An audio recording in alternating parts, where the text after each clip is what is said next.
Olá pessoal do nono ano, professor Marcão aqui com o último vídeo desse módulo 6, tá? E que vai começar aí com o subtítulo A Máquina de Perseguição. Bom, como nós vimos aí, toda a construção, né, do governo nazista na Alemanha, tá? Ele vai ter um desdobramento assim que Hitler ele assume totalmente, de forma totalitária o poder, tá? E como num filme de terror, né? Faz parte do DNA, né? De governos totalitários, né?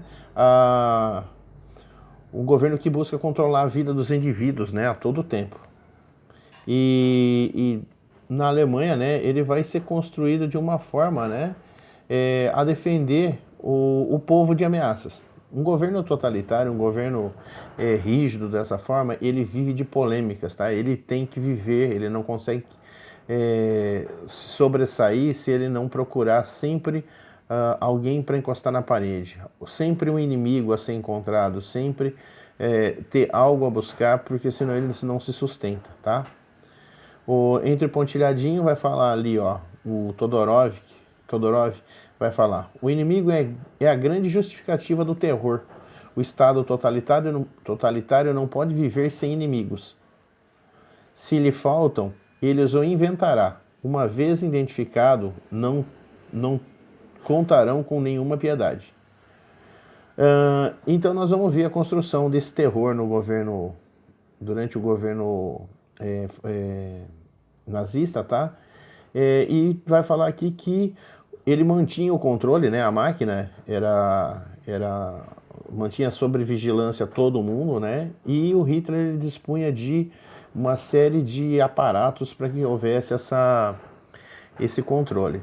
Nós temos aí o exército, deixa eu apontar aqui para vocês, ó. O exército, ele tinha a SA, que era a tropa de choque, ele tinha a SS, que era a tropa de elite, ele tinha a Gestapo nada mais é do que como se fosse a CIA, tá? Era uma polícia científica, uma polícia secreta, tá? E a polícia comum, né? Que se encarregava de sufocar qualquer situação de manifestação, qualquer desvio, né, de conduta nessa sociedade era sufocado por esses aparatos aqui do governo, tá? Esses setores, tá?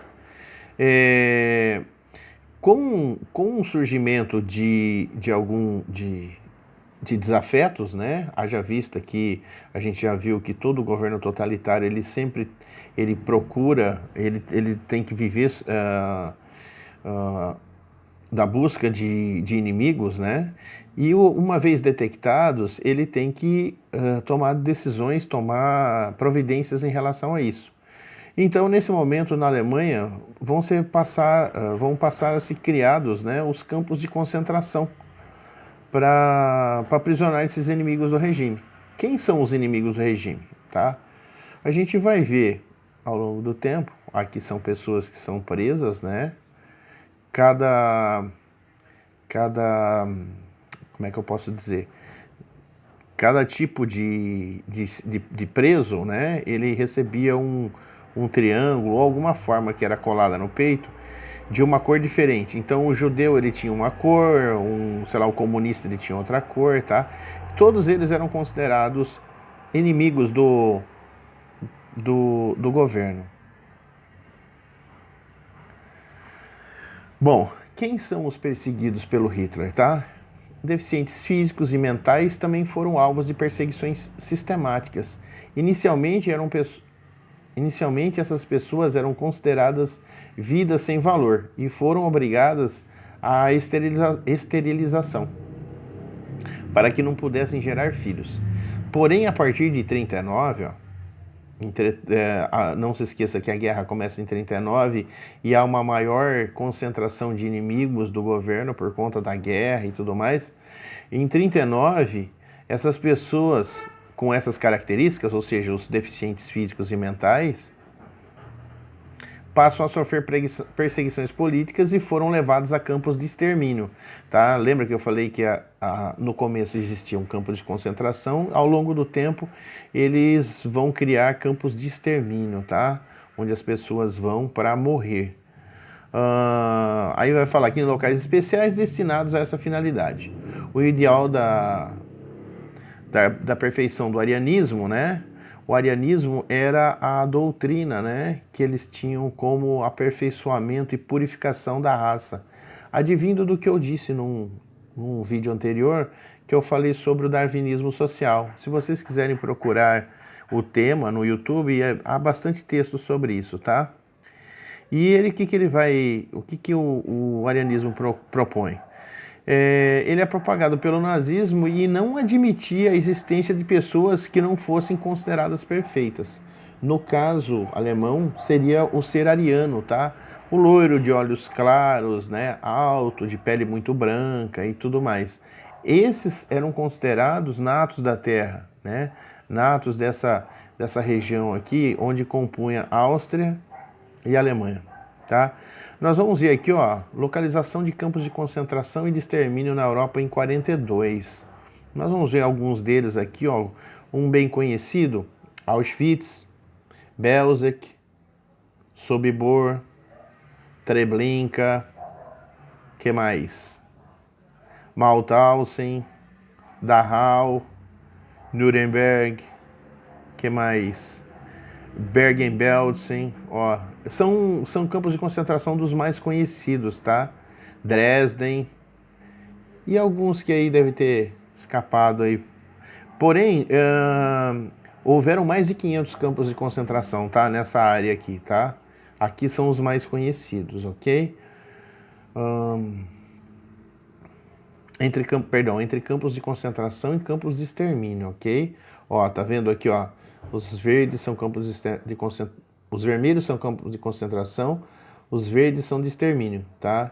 E os roxos são mistos, ok? Opa, pulei aqui. Vamos falar do antissemitismo. Como vimos, Hitler contou com o apoio dos antissemitistas, defensores do capitalismo, para chegar ao poder, tá? Porém, assim que ele ganha o poder, tá? Ele não podia. Porém, ele não podia desagradar essas pessoas que os fomentaram, né? Principalmente os mais ricos, porque eram por conta de serem capitalistas, tá?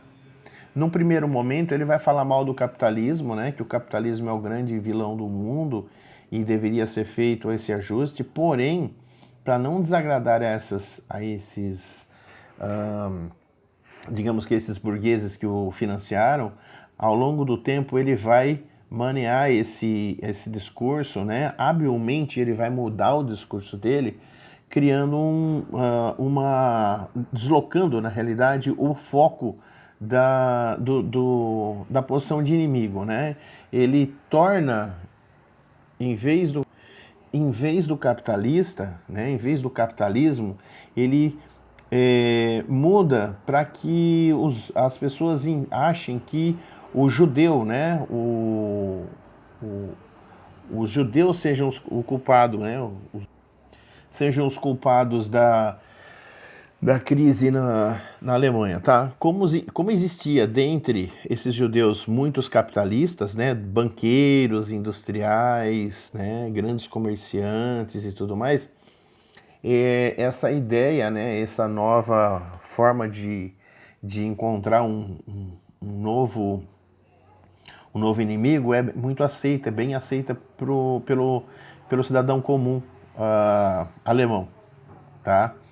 E a partir desse momento, ele começa a incentivar a população a hostilizar esses judeus, né, que já haviam uma certa relutância, né, uma certa desconfiança já desde a Idade Média, né? Então, isso é amplamente aceito, né, pela população, que começa a hostilizar esses judeus, né?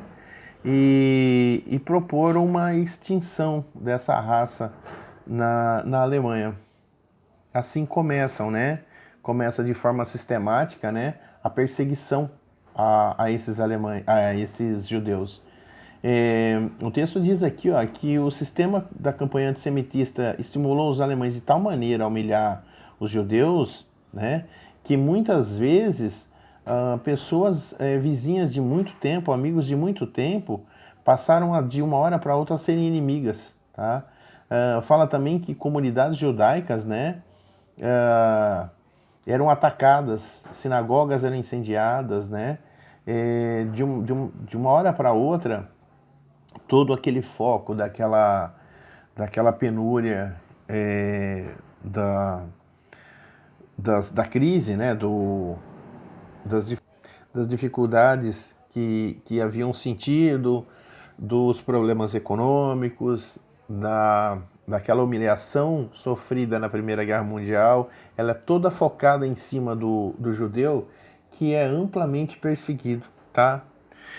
No final da Segunda Guerra Mundial, a contagem que se tem é que morreram por volta de 6 milhões de judeus, tá? Em campos de concentração e extermínio, tá?